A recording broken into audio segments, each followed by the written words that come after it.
인도에 아주 우정을 나누는 두 친구가 있었습니다. 어느 날 한 친구가 이야기를 했어요. 야, 너는 언젠가 아주 훌륭하고 부유하게 될 거야. 그러니까 친구가 말도 안 돼. 내가 어떻게 훌륭하고 부유한 사람이 될 수 있겠니?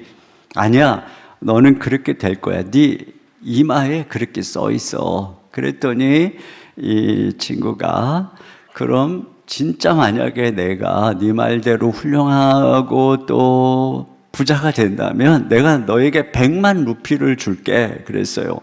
우리 돈으로 아마 1,700만 원 정도 되는 2천만 원 가까이 되는 그 당시 아주 큰 돈이죠.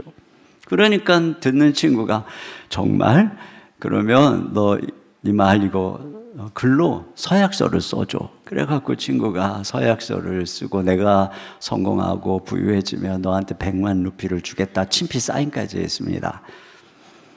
그 친구는 이제 서약서를 받아서 잘 간직했어요. 그리고 세월이 흘렀습니다.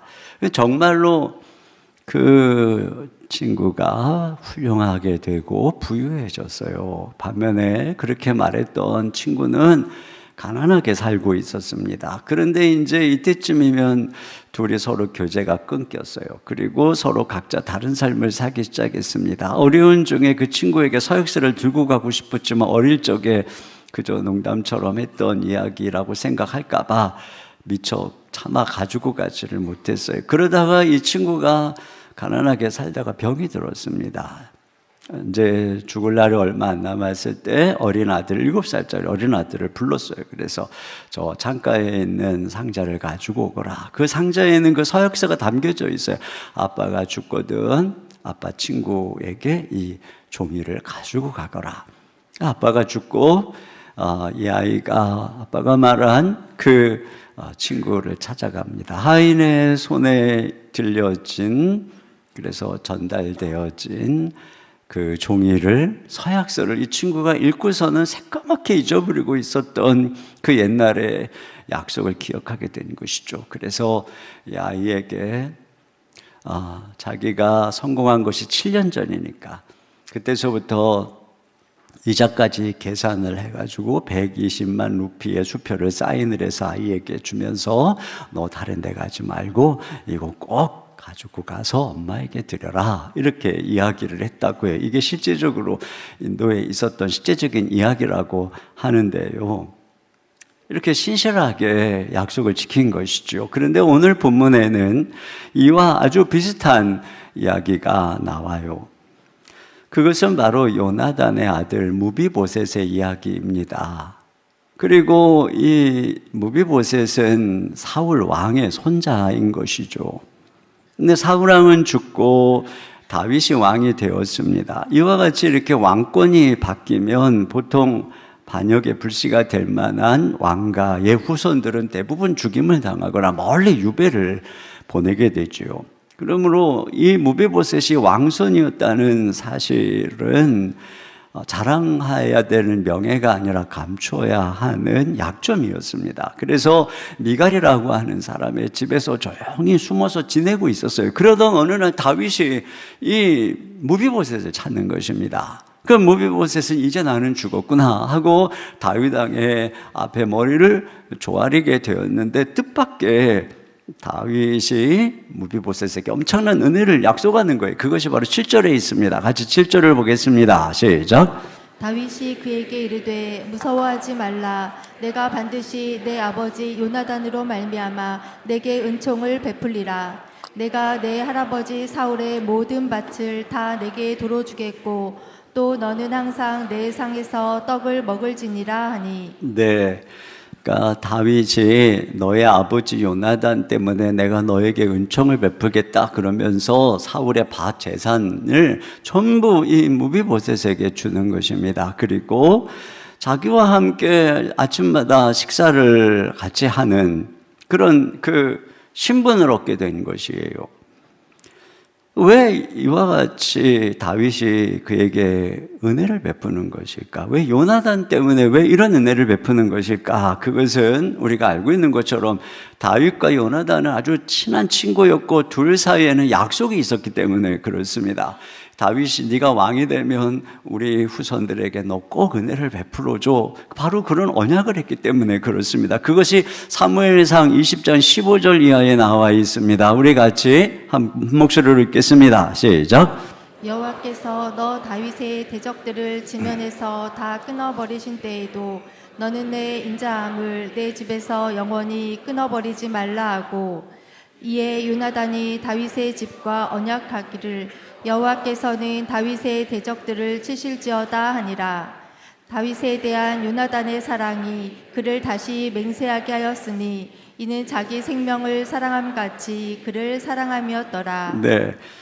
그러니까 지금 무비보셋이 이런 은혜를 받는 이유는 자기 아버지 요나단이 다윗하고 오래전에 언약을 했기 때문에, 맹세를 했기 때문에 그런 것이죠. 요나단은 하나님이 자기 아버지 사울을 버린 것을 알았습니다. 그리고 하나님이 다윗을 선택한 것을 알았습니다. 자기가 왕자였지만 자기가 아니라 다윗이 장차 왕이 될 것을 알았습니다. 그래서 그는 자기의 후손들이 살아날 유일한 길은 이 다윗과 언약을 맺는 것뿐이라는 것을 알았어요. 그래서 그때 맺은 그 언약, 그 약속으로 인해서 지금 요나단은 이미 죽었지만 무비보셋이 은총을 입고 있는 것입니다. 우리가 여기서 아주 중요한 교훈을 발견하게 되는데요. 첫째로는 바로 우리들은 무비보셋처럼 약속으로 산다는 것입니다. 성경에 흐르는 아주 중요한 구원의 핵심은 우리가 행위가 아니라 하나님의 약속으로 산다는 진리인 것입니다.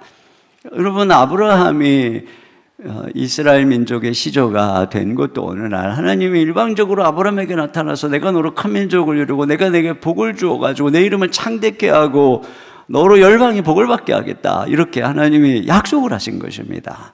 또 어느 날 아브라함을 바깥으로 끌고 나가서 저 하늘의 별을 봐라, 내가 너의 후손으로 이와 같이 해주겠다 약속한 것입니다. 그러니까 아브라함이 한 것은 하나님이 일방적으로 약속한 것을 그가 믿었을 뿐인 것이고, 그 믿음으로 의롭다함을 받은 것이고, 그가 바로 세상의 상속자가 되었다, 이렇게 성경이 기록하고 있는 것입니다. 여러분, 그런 아브라함의 약속은 이제 그의 후손 중에 누가 이어가는가요? 아브라함이 육신으로 하갈에게서 나온 이스마엘이 아니고 100세의 약속으로 낳은 이삭이라고 성경은 말하고 있습니다. 로마서 9장 8절을 같이 보겠습니다. 시작. 곧 육신의 자녀가 하나님의 자녀가 아니요 오직 약속의 자녀가 씨로 여기심을 받느니라. 네, 그렇죠. 약속의 자녀 이삭이 그 씨로 여김을 받았다는 것이에요. 그러면 이삭이 뒤는 누가 있습니까? 분명히 이삭이 사랑했던 장자 에서가 있었지만 그가 아브라함의 이 약속을 이어가지 못합니다. 오히려 차자인 야곱, 그를 하나님이 선택하셨죠. 하나님이 그에게 약속을 주셨습니다. 그래서 하나님 나라의 계보는 육신적인 혈통으로 이어져 가는 것도 아니고 장자로 태어난다고 되는 것도 아니고 오직 약속의 자녀가 되는 것이다. 그러니까 얼마나 착한 사람이냐 또는 얼마나 믿음의 가문에서 태어났느냐 이런 것들이 아니라 약속의 자녀만이 하나님의 백성이 된다. 이것을 성경이 우리에게 말해주고 있습니다. 여러분, 이 약속의 효력을 아주 잘 보여주는 사건이 가나안에 살던 기브온 족속이 살아남은 방법입니다. 이스라엘 군대가 여리고성을 무너뜨리고 가나안 땅을 정복하면서 진격할 때에 가나안 족속으로 살고 있던 기브온 족속은 이제 죽을 운명이 되었어요. 꼼짝없이. 그러면서 그들이 생각을 했습니다. 우리가 살 길은 저 이스라엘과 화친을 맺는 것뿐이다. 그래서 그들이 저 먼 원방에서 온 사람들인 것처럼 자기들의 행색을 꾸며서 그들을 속여서 화친을 맺습니다. 그리고 맹세까지 받아냅니다. 그리고 이제 불과 며칠이 지나서 여호수아는 그들이 가나안 땅에 살고 있던 기브온 족속임을 알게 되지만 이미 그들과 맹세를 했던 것을 취소할 수가 없었던 것입니다. 그렇기 때문에 그들을 멸할 수가 없었고 그들은 살아남게 되는 것을 볼 수 있어요. 그리고 세월이 400년쯤 흘렀습니다. 그때 이제 다윗이 왕이었는데 그때 3년 동안 아주 극심한 가뭄이 들게 된 것입니다. 그래서 다윗이 기도를 합니다. 하나님, 왜 이렇게 이 땅에 가뭄이 든 것입니까? 그랬더니 하나님께서 뭐라 그러시냐면은 사울이 기브온 족속을 죽였기 때문에 그렇다. 사울이 이 기브온 족속을 이스라엘 족속으로 인정을 안 한 것입니다. 그래서 그들을 살육한 것이죠. 그래서 이 사건에 대해서 사무엘하 21장 2절에 이렇게 기록하고 있어요. 다 같이요. 시작. 기브온 사람은 이스라엘 족속이 아니요 아모리 사람 중에서 남은 자라. 이스라엘 족속들이 전에 저희에게 맹세하였거늘 사울이 이스라엘과 유다 족속을 위하여 열심히 있으므로 저희 죽이기를 꾀하였더라. 네, 기브온 족속이 이스라엘 족속은 아니지만 어떤 자는 과거에 맹세한 사람들이라는 것입니다. 그런데 사울이 죽였다는 것이에요. 그래서 그들의 한을 하나님이 들으시고 하늘을 닫아버리셨다는 것입니다. 그러니까 이것을 보면은 그때의 그 맹세가 비록 그들이 속여서 한 맹세 약속이었다 할지라도 하나님께서는 400년이 지난 다윗의 때까지 그것을 기억하고 있는 것입니다. 그리고 그들의 그 부르짖음을 듣고 있는 것을 알 수 있습니다. 그리고 그들은 그 약속으로 이스라엘 땅에 살아남아서 이제는 하나님의 백성으로 접붙여져 살고 있었던 것입니다. 여러분, 이와 같이 성경에 흐르는 아주 중요한 메시지는 하나님의 백성이 되는 것은 혈통으로 육신으로 되는 것이 아니라 약속으로 된다는 것입니다. 그런데 이런 성경이 말하고 있는 하나님의 약속의 정점이 무엇이냐?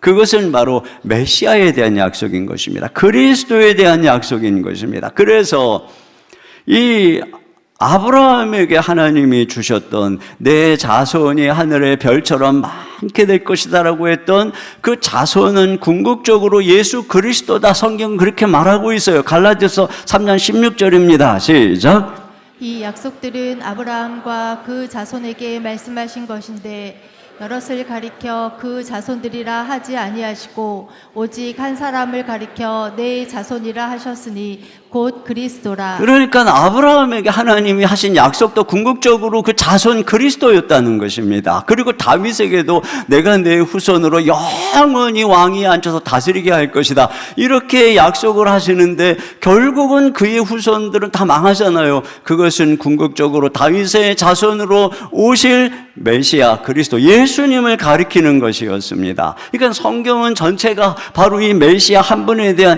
약속인 것입니다. 하나님이 약속하신 구원자 그리스도로 말미암아서 우리가 산다는 것이죠. 그 약속이신 예수 그리스도를 믿음으로만 우리가 구원을 받고 하나님의 자녀가 된다는 것입니다. 그리고 하나님의 자녀가 받는 바로 이 아브라함의 복을 받게 된다는 것입니다.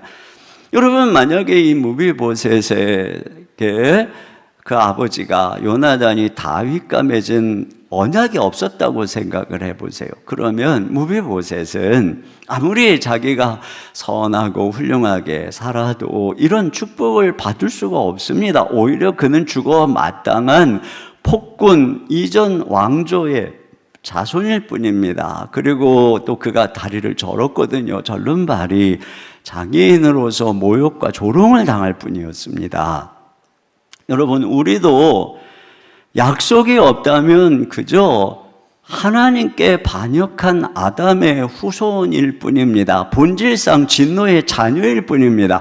우리가 율법을 지켜서 구원을 얻고 하나님의 은총을 받을 방법은 없습니다. 성경은 오히려 율법은 저주를 이룬다 이렇게 얘기를 하고 있어요. 우리가 율법을 100가지를 지키는 것보다 그 중에 한 가지를 안 지키는 것으로 인해서 심판을 받게 된다는 것입니다. 갈라디아서 3장 10절입니다. 시작. 무릇 율법 행위에 속한 자들은 저주 아래에 있나니 기록된 바 누구든지 율법책에 기록된 대로 모든 일을 항상 행하지 아니하는 자는 저주 아래에 있는 자라 하였음이라. 네, 그러니까 무비보셋이 순전히 약속으로 인해서 은총을 입듯이 우리는 약속이신 예수님 그분을 믿음으로 구원을 받고 또 주의 백성이 되는 것입니다. 여러분, 우리 자녀들이 이제 수능을 보면 이제 학교에 자기 성적을 가지고 지원을 하는데 학교마다 과목별 반영비가 다르잖아요. 어느 학교는 수학에 많은 비중을 두고 어느 학교는 국어에 많은 비중을 두고 또 어느 학교는 탐구 과목에 많은 비중을 두고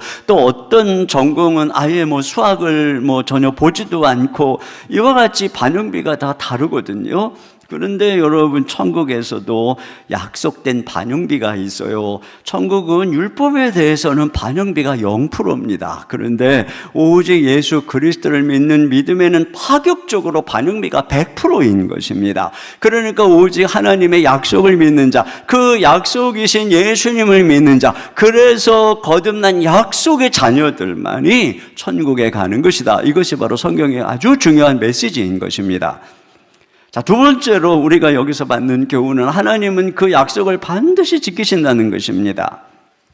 오늘 다윗이 그의 친구 요나단과의 약속을 성실하게 지키는 것을 통해서 성경은 하나님이 이 약속에 얼마나 신실한 분인가, 또 이 여호수아가 기브온에게 했던 약속을 끝까지 지킴으로써 하나님이 얼마나 이 약속을 중요시 여기고 또 성실하게 지키시는가 하는 것을 우리에게 말해주고 있는 것입니다. 성경에 보면 하나님이 나의 벗이다 라고 했던 사람이 바로 아브라함인 것이죠. 그 아브라함 벗 친구인 그 아브라함에게 하나님이 약속을 하셨어요. 맹세를 하셨어요. 내가 너의 자손에게 복을 주겠다. 이렇게 맹세를 하셨습니다. 그것이 창세기 22장 16절에 그 맹세하신 부분이 나와요. 16, 17절 다 같이 보겠습니다. 시작. 이르시되 여호와께서 이르시기를 내가 나를 가리켜 맹세하노니 내가 이같이 행하여 내 아들 내 독자도 아끼지 아니하였은즉 내가 내게 큰 복을 주고 내 씨가 크게 번성하여 하늘의 별과 같고 바닷가의 모래와 같게 하리니 내 씨가 그 대적의 성문을 차지하리라. 네, 그러니까 하나님께서는 일찍이 내가 너의 후손으로 하늘의 별처럼 많게 하겠다고 약속을 주실 뿐 아니라 이제 맹세까지 하시는 것입니다. 그래서 하나님이 그의 벗 아브라함에게 약속도 하고 맹세도 했기 때문에 이제 아브라함이 죽은 이후에 그 후손들이 잘못도 하고 범죄도 하고 그러지만 그때마다 하나님께서 그들을 그 약속대로 그들을 선대하셨어요. 그들이 금송아지를 섬겼을 때 모세에게 내가 이제 이들을 다 멸하리라, 그리고 내가 너를 통해서 한 민족을 만들리라, 그렇게 이야기를 했을 때 모세가 하나님 앞에 엎드려서 했던 기도가 뭐였냐면, 하나님 그러시면은 아브라함에게 하셨던 약속 맹세가 어떻게 되겠습니까? 그랬더니 하나님께서 그 약속을 기억하시고 그 진노를 돌이키셨다라고 성경이 말하고 있는 것입니다. 이와 같이 하나님께서는 당신이 하신 약속을 기억하는 것입니다. 여러분, 성경에 발락이라고 하는 이 모압의 장관이 이스라엘을 저주시키려고 발람이라고 하는 선지자를 매수를 하죠. 그래서 이제 이 발람이 멀리서 이스라엘이 오는 것들을 저 멀리서 보면서 산 꼭대기에 올라가서 단을 쌓고 제사를 드립니다. 그때 여호와께서 발람 선지자에게 임하셔서 그 입에 말씀을 주십니다. 그러자 발락이 묻습니다. 여호와께서 당신에게 무슨 말씀을 주셨느냐? 그랬더니 발람 선지자가 이런 얘기를 합니다. 민수기 23장 18절입니다. 시작. 하나님은 사람이 아니시니 거짓말을 하지 않으시고 인생이 아니시니 후회가 없으시도다. 어찌 그 말씀하신 바를 행하지 않으시며 하신 말씀을 실행하지 않으시랴. 그러니까 하나님께서는 하신 말씀을 바꾼다거나 또는 그 약속하신 것을 후회하신다거나 그러지 않으시고, 하나님께서는 한 번 하신 말씀은 약속은 반드시 실행하신다는 것입니다. 그러면 하나님께서 저 이스라엘 백성들에게 하신 말씀, 약속이 무엇입니까? 그건 바로 아브라함에게 주셨던 바로 그 맹세요, 그 약속이었던 것입니다. 내가 너의 후손으로 이 땅을 줄 것이고 이 땅의 티끌처럼 많아질 것이고 내가 번성하게 하고 복을 주실 거라고 하는 그 복의 약속이었던 것이죠. 그렇기 때문에 이 발람 선지자의 이야기는 하나님께서는 결코 그 복을 취소시키지 않는다는 거예요. 그러면서 자기가 받은 말씀이 뭐냐, 20절에 이렇게 얘기합니다. 시작. 내가 축복할 것을 받았으니 그가 주신 복을 내가 돌이키지 않으리라. 자기는 지금 저주를 해달라고 사주를 받았는데, 그런데 자기가 단을 쌓고 정작 자기에게 하나님께서 하신 말씀은 이스라엘을 축복하는 말씀을 주셨다는 것입니다. 그리고 또 21절은 이렇게 얘기합니다. 시작. 야곱의 허물을 보지 아니하시며 이스라엘의 반역을 보지 아니하시는도다. 네, 그들이 허물이 있어요. 반역을 하고 우상숭배도 하고 그러는 잘못을 범하기도 합니다. 근데 그렇게 될 때 비록 하나님이 그들이 악한 길로 가지 않도록 사랑하는 아들을 매를 때리듯 징계를 하시지만, 그들이 돌이킬 때 언제나 하나님께서는 그들을 다시 용서하시고 그 약속대로 복을 주시고 선대하셨다는 것을 우리가 알 수 있는 것이죠. 이스라엘의 전 역사를 통해서 그들은 끊임없이 불순종하고 우상숭배를 하고 그러지만, 그들을 기다리시는 하나님의 모습을 보면서 하나님이 이 아브라함에게 했던 이 약속, 하나님께서 하신 약속에 얼마나 성실하신가 하는 것을 보여주는 것이고, 결국에는 이 죄로와 불순종으로 죽게 된 우리를 위해서 당신의 아들을 이 땅에 보내셔서 우리 대신 십자가에 대신 저주를 받게 하시고 피 흘리게 하시고 대신 죽게 하셔서 그분 안에서 우리로 살게 하시는, 그분을 우리의 구원자로 메시아로 보내시는 이 자체가 무엇인가? 우리 하나님께서 당신의 약속을 끝까지 지키시는 분이라고 하는 것을 우리에게 말해주고 있는 것이죠. 하나님은 절대로 변하지 않는다는 것입니다. 한 젊은 청년이 있었어요. 이 청년이 몸이 약해서 어떤 외딴 한적한 섬에 가서 요양을 하게 되었습니다. 그런데 어느 날 해변가에 갔다가 거기서 아주 맑고 순박하고 아름다운 한 소녀를 만나게 되고 그 소녀를 사랑하게 됩니다. 어느덧 시간이 지나서 청년은 건강을 회복하게 됐어요. 이제 섬을 떠나야 되는데 이 청년은 그 소녀와 결혼하고 싶었습니다.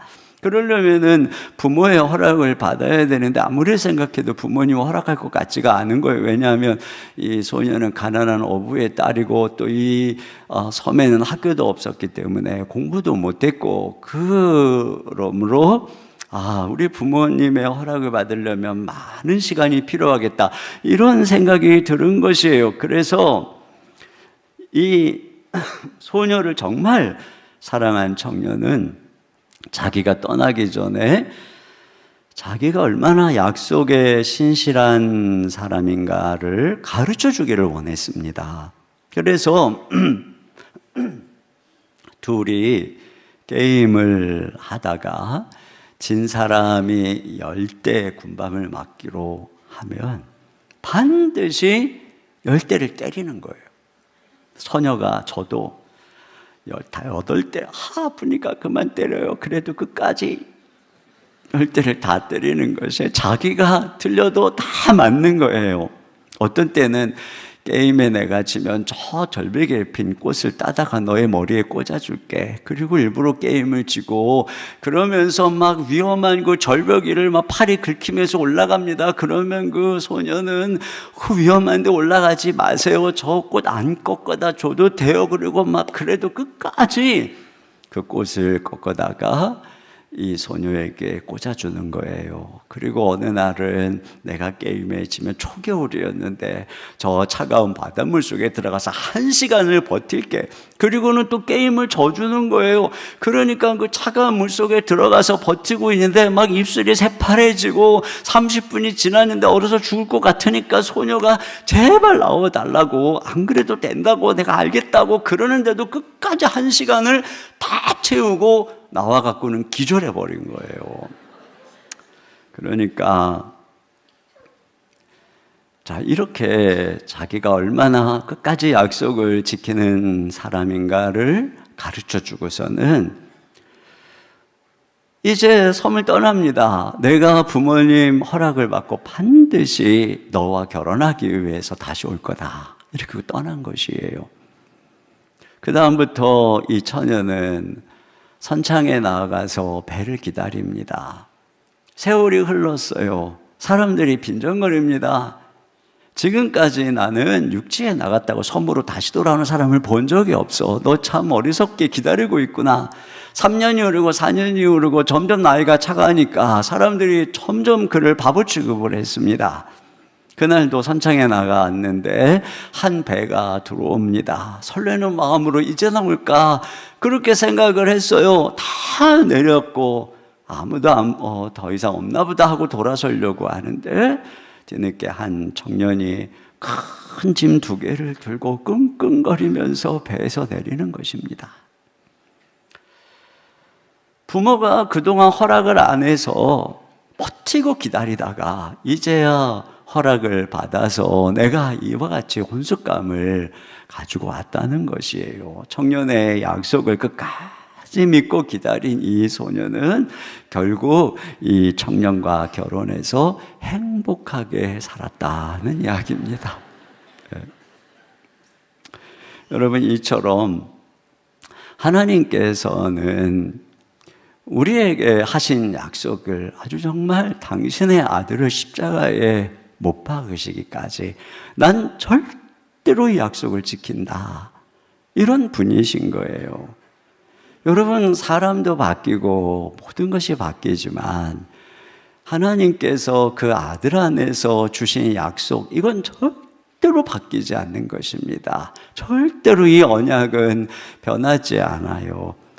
구주와 맺은 언약은 영불변하시니 그 나라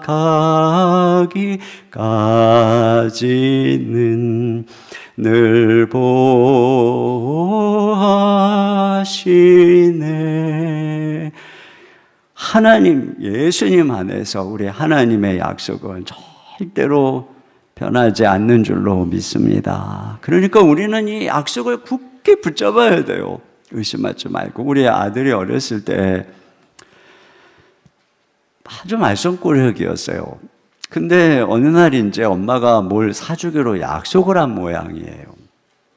근데 그 사이를 못 참고 하여튼 이 아이가 뭔가를 잘못해가지고 엄마한테 너 손바닥 3대, 손바닥 3대의 징계를 받게 되었어요.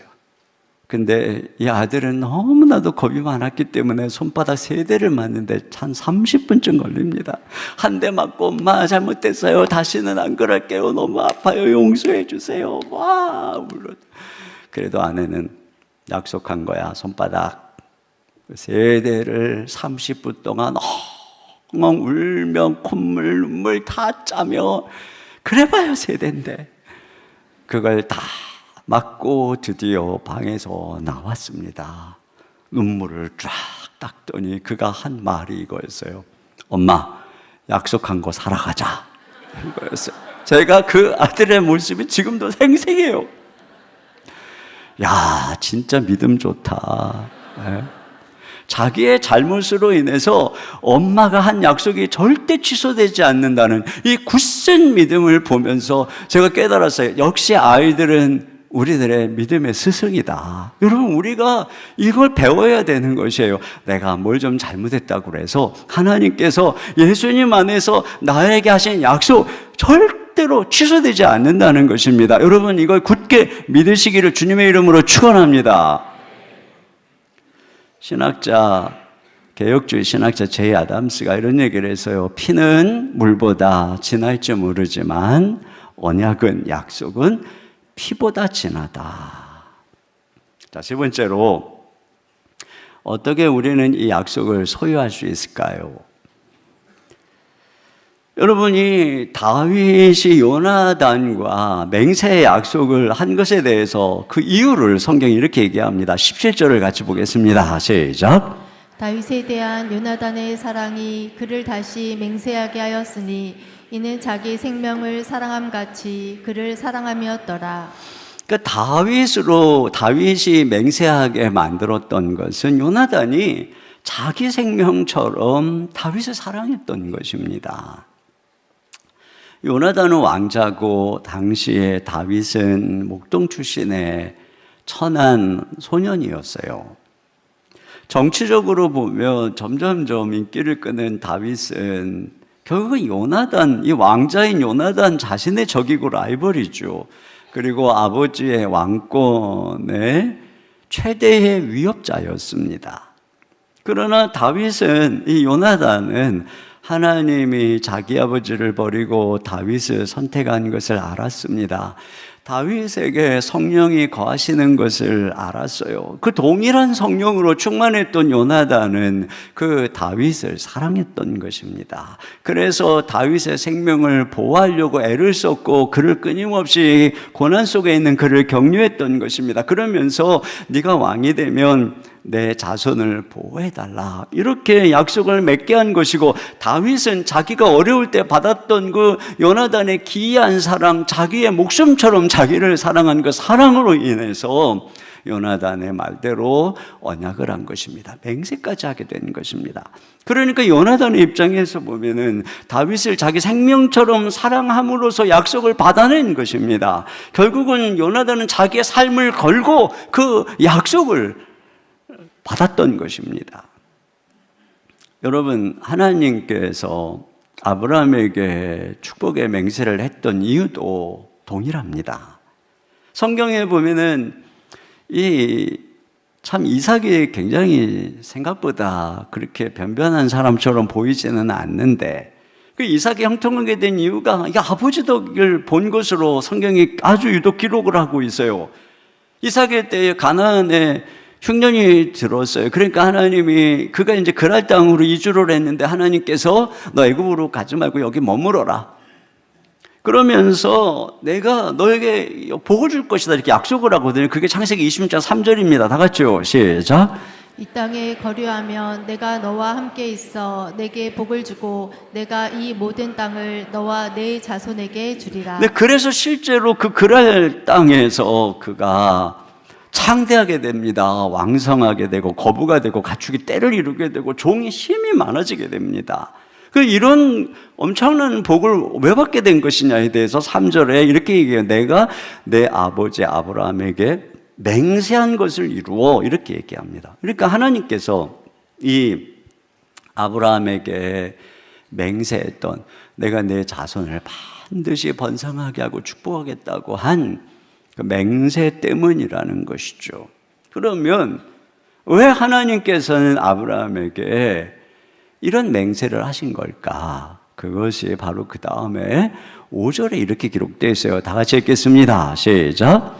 이는 아브라함이 내 말을 순종하고 내 명령과 내 계명과 내 율례와 내 법도를 지켰음이라 하시니라. 네, 아브라함이 어느 정도까지 하나님께 순종을 했느냐면, 하나님 말씀에 순종을 했느냐면, 내 독자 이삭을 모리아산에 가서 번제로 드려라, 이런 말씀에까지 그가 순종을 했던 것입니다. 그때에 하나님께서 아브라함에게 맹세를 했던 것입니다. 그렇게 순종했던, 자기의 아들을 하나님께 드리기까지 순종했던 아브라함에게 내가 너의 후손으로 반드시 복주고 번성하고 번성케 하리라, 이렇게 맹세를 하셨던 거예요. 이것에 대해서 히브리서에서는 이렇게 얘기를 해요. 히브리서 6장 15절입니다. 시작. 그가 이같이 오래 참아 약속을 받았느니라. 여기 오래 참았다는 이 내용은 이 모리아산에서 이삭을 번제로 드릴 때 그의 나이가 120세 가까이 된 것입니다. 그러니까 120세가 가까운 그때까지 아브라함의 믿음은 요동함이 없었던 거예요. 과거서부터 지금까지. 그리고 이제는 다 늙어서 이제는 죽을 날이 얼마 안 남은 그 노년의 때까지 아브라함은 하나님 말씀에 순종했던 것이에요. 그러니까 아브라함은 한마디로 말하면 평생 믿은 거죠. 이걸 성경은 오래 참아라고 얘기를 하는 거예요. 아브라함은 온 인생을 들여서 하나님의 약속을 붙잡았던 것입니다. 그랬더니 하나님께서 맹세하신 거예요. 네가 그렇게 내 약속에 네 삶 전체를 걸었구나. 내가 반드시 너에게, 네 후손에게 복 주고 번성케 하고 번성케 할 것이다. 결국 하나님께서 그 맹세대로 이삭에게 얼마나 놀라운 복을 주시는가를 우리가 성경에서 보게 되는 것입니다. 여러분, 라합 알죠? 라합. 여리고 성에서 구원받은 라합은 어떻게 약속을 받게 되나요? 여리고에 살던 라합은 자신의 목숨을 걸고 자기의 집으로 숨어 들어온 두 정탐꾼을 숨겨주잖아요. 목숨을 걸고 숨겨주었기 때문에 그가 약속을 받는 것입니다. 그래서 붉은 줄을 매달고 있으면 너가 살 것이다. 그래 여리고가 무너지는 날에 라합이 그 약속대로 붉은 줄을 내어 매달았더니 살아남게 되는 것입니다. 여러분, 기브온이 단지 그냥 속여서 화친을 했다는 정도가 아니에요. 만약에 그래서 화친을 하게 되면 주변에 있는 가나안 왕들이 자기들을 공격할 게 뻔한 상황인 것입니다. 그러니까 실제로 그 기브온이 화친을 맺은 것을 알고 주변의 가나안 왕들이 연합을 해서 기브온을 공격하는 내용을 보게 되는 것입니다. 그러니까 이 기브온도 그런 위험을 무릅쓰고 우리가 이 약속을, 이 화친을 하면 우리 족속이 위험하다고 하는 것을 알았어요. 그럼에도 불구하고 자기들이 살 길은 약속을 붙드는 일 이것밖에 없다라고 믿고 그렇게 했던 것입니다. 그랬더니 결국은 여호수아의 군대가 기브온을 보호하고 그들이 살게 된 것이죠. 여러분, 이 모든 것은 우리가 이 약속의 정점이신 예수 그리스도를 우리가 어떻게 믿어야 되는가를 보여주는 것입니다. 요나단이 자기 목숨처럼 다윗을 사랑했던 것처럼 우리는 우리의 목숨처럼 예수님을 사랑해야 되는 것입니다. 이것이 바로 우리가 그 약속을 얻는 믿음인 것입니다. 아브라함이 자기의 전 인생을 그 약속에 걸었던 것처럼 우리가 예수님을 믿는 것이 그냥 단지 예전에 한번 잠깐 믿고 천국 따놓고 내 마음대로 살고 그런 것이 아니라 처음부터 숨지는 그 순간까지 동일한 믿음으로 예수님을 주로 믿고 따라가는 것입니다. 이것이 바로 그 약속을 믿는 믿음인 것입니다. 라합처럼 기브온처럼 내가 위험이 있을 수가 있어요. 손해가 있을 수가 있습니다. 그럼에도 불구하고 예수 그리스도만이 내가 살 길입니다. 그렇게 믿고 그분을 고백하고 그분을 믿는 것이죠. 그때 우리는 그 약속을, 하나님의 약속이신 예수님을 내 인생의 약속으로 받아들이는 것입니다. 세월이 지나서 보니까 요나단의 선택은 옳았습니다. 진정 요나단이 앞길을 내다볼 줄 아는 해안을 가진 사람이었습니다. 사람들은 요나단에게 얼마나 바보 같냐고 그랬겠어요. 그 아버지 사울은 얼마나 막 요나단을 욕을 하고 핀잔을 주었습니까? 그러나 요나단은 성령님의 감동 아래서 분명히 그 모든 것을 본 것입니다. 하나님이 다윗을 통해서 이곳을 다스리고 그 왕위를 영원히 할 것을 본 것이죠. 그리고 바로 그 다윗의 표상을 통해서 우리에게 말씀하시는 그 진정한 왕, 그분은 바로 예수 그리스도인 것입니다. 그분이 하나님의 약속인 것입니다. 그분이 모든 것을 통치하는 것입니다. 그분이 결국 이 역사의 심판에 모든 것을 통치하게 될 것입니다. 그분이 지금 이미 하늘 보좌에 앉아서 세상을 다스리고 있는 우리의 구원자인 것입니다. 그러므로 여러분, 우리가 믿어야 될 약속은 예수님인 것입니다.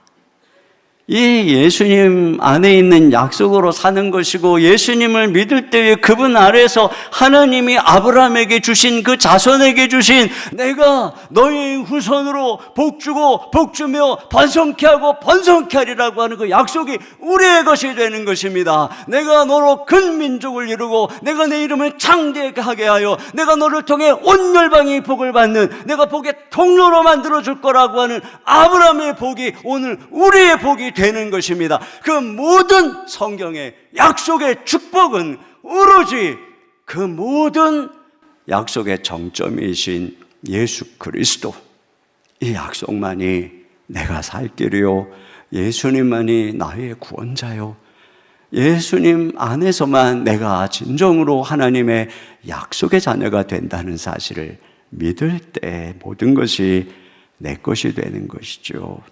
여러분, 이것이 우리가 살고 우리의 자녀가 사는 가장 옳은 선택인 줄로 믿습니다. 제가 조나단 에드워즈 얘기를 종종 했는데, 조나단 에드워즈는 미국의 가장 위대한 설교자요, 신학자요, 프린스턴 대학교 총장을 역임했던 분입니다. 그의 아버지 티모시 에드워즈는 아주 독실한 청교도 정신을 가지고 있었는데, 10명의 딸과 1명의 아들이 있었는데 그 1명의 아들이 조나단 에드워즈였고, 그 아들을 하나님께 그가 드렸어요. 그래서 어려서부터 이 아이가 하나님께 쓰임받기 위해서 기도와 말씀으로 양육을 했습니다. 그래서 조나단 에드워즈는 6살에 라틴어를 공부했고 13살에 히브리어와 헬라어를 자유자재로 구사할 수 있었고, 12살에 예일대에 입학을 해서 17세에 1720년에 최우등으로 졸업을 하고 목사가 되었습니다. 23살에 목회자가 된 조나단 에드워즈는 하루에 매일 10시간씩 기도와 말씀에 전념을 했습니다. 거의 종일 기도와 말씀에 전념하고 하나님의 사역에 선교에 전념했던 그는 엄청난 영향을 미치고 미국 부흥운동에 초석을 놓은 분인데요, 정작 그는 그 엄청난 부흥을 이루었던 교회에서 쫓겨났습니다. 성찬에 참여를 제한하는 규정으로 인해서, 그래서 신자들이 정말 거듭난 신앙이 있는 그런 공동체로 만들려고 하다가 그 종교적인 성도들의 의해서 쫓겨나게 된 것입니다. 그리고는 가난한 인디안 지역의 한 교회에서 목회를 하게 되었고, 그리고 또 총장을 하다가 생을 마감했는데 굉장히 어렵게, 말년에 정말 어렵게 살았어요. 많은 자녀들이 있었는데 경제적으로 참 어려운 시절들을 보내다가 사망하게 되는데, 그의 전기를 보면서 참 안타깝다. 이렇게 위대한 분이, 이런 생각을 하게 되었습니다. 여러분, 그런데 말이죠, 사람은 이렇게 변할 수 있는데 하나님께서는 절대로 당신의 약속을 잊지 않는 분이시라는 것을 알게 되는 것이 뭐냐면, 그가 출생한 지 300년이 되던 해에 그의 후손에 대해서 조사를 했습니다. 그의 후손을 모두 조사를 해보니 873명이었는데 이 후손들 중에서 대학 총장이 13명이 나오고 대학 교수가 85명, 의사가 60명, 목사가 100명, 저술가가 60명, 장군이 75명, 변호사가 100여 명, 판사가 30명, 고급 행정관료가 80명, 그리고 한 명의 부통령, 3명의 상원, 의원과 주지사, 시장, 대사 등 많은 정치인들이 있었는데, 이 분의 후손들 가운데 감옥에 들어간 사람은 300년 동안 한 명도 없었습니다. 여러분, 이것을 보면 그렇구나, 사람은 신실하지 않을 수 있어요. 그러나 우리 하나님은 얼마나 약속에 신실한 분인가 하는 것을 보게 되는 것입니다. 하나님을 경외하는 자에게 내가 천대까지 복을 베풀리라 하신 그 약속하신 하나님은 신실하신 분이에요. 여러분, 지금은 우리가 잘 모를 수 있어요. 그러나 하나님은 신실한 분입니다. 시편 37편 25, 26절 다 같이 보겠습니다. 시작. 의인이 버림을 당하거나 그의 자손이 걸식함을 보지 못하였도다. 그는 종일토록 은혜를 베풀고 구워주니 그의 자손이 복을 받는도다. 세상은 흔들립니다. 사람들은 변합니다. 그러나 여러분, 우리 하나님은 참 신실하신 하나님이십니다. 그리고 그분은 모든 약속을 반드시 지키시는 분이십니다. 우리가 약속이신 예수님만 사랑하고 주로 섬기고 오직 그분의 말씀에 순종하면서 살아가기를 바랍니다. 그러면 하나님께서 그 약속을 우리에게 이루어 주실 것입니다. 그 하나님이 영원히 여러분과 함께 하실 것입니다. 여러분의 가정과 함께 하시고 여러분의 자손과 함께 하시고 여러분의 기업과 함께 할 것입니다. 여러분 자손 대대에 아브라함의 믿음의 계보를 이어가며 하나님의 축복 안에 거하는 그런 놀라운 은혜가 우리 주 예수 그리스도 안에서 이루어지게 될 줄로 믿습니다. 우리 이 시간 같이 하나님 한 번도 나를 실망시킨 적 없으시고 우리 찬양을 드렸으면 좋겠는데요. 우리 몸이 불편하신 분은 자리에 앉아 계셔도 돼요. 우리 그렇지 않으신 분들은 우리 일어나서 우리 함께 이 찬양을 드리도록 하겠습니다.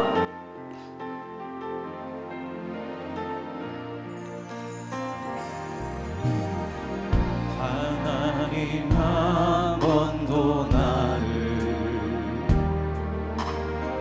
실망시킨 적 없으시고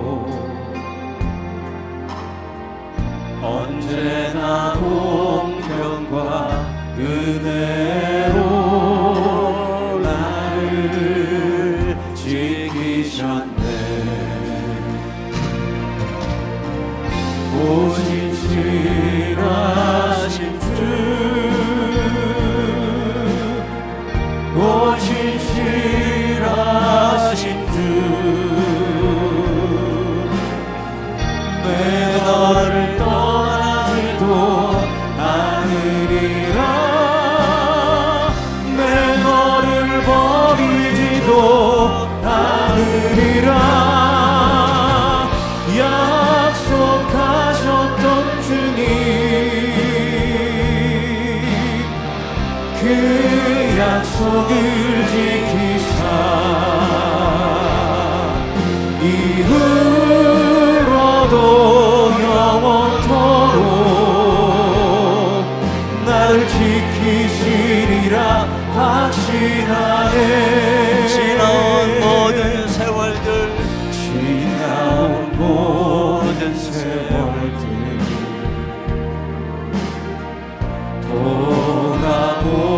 돌아보아도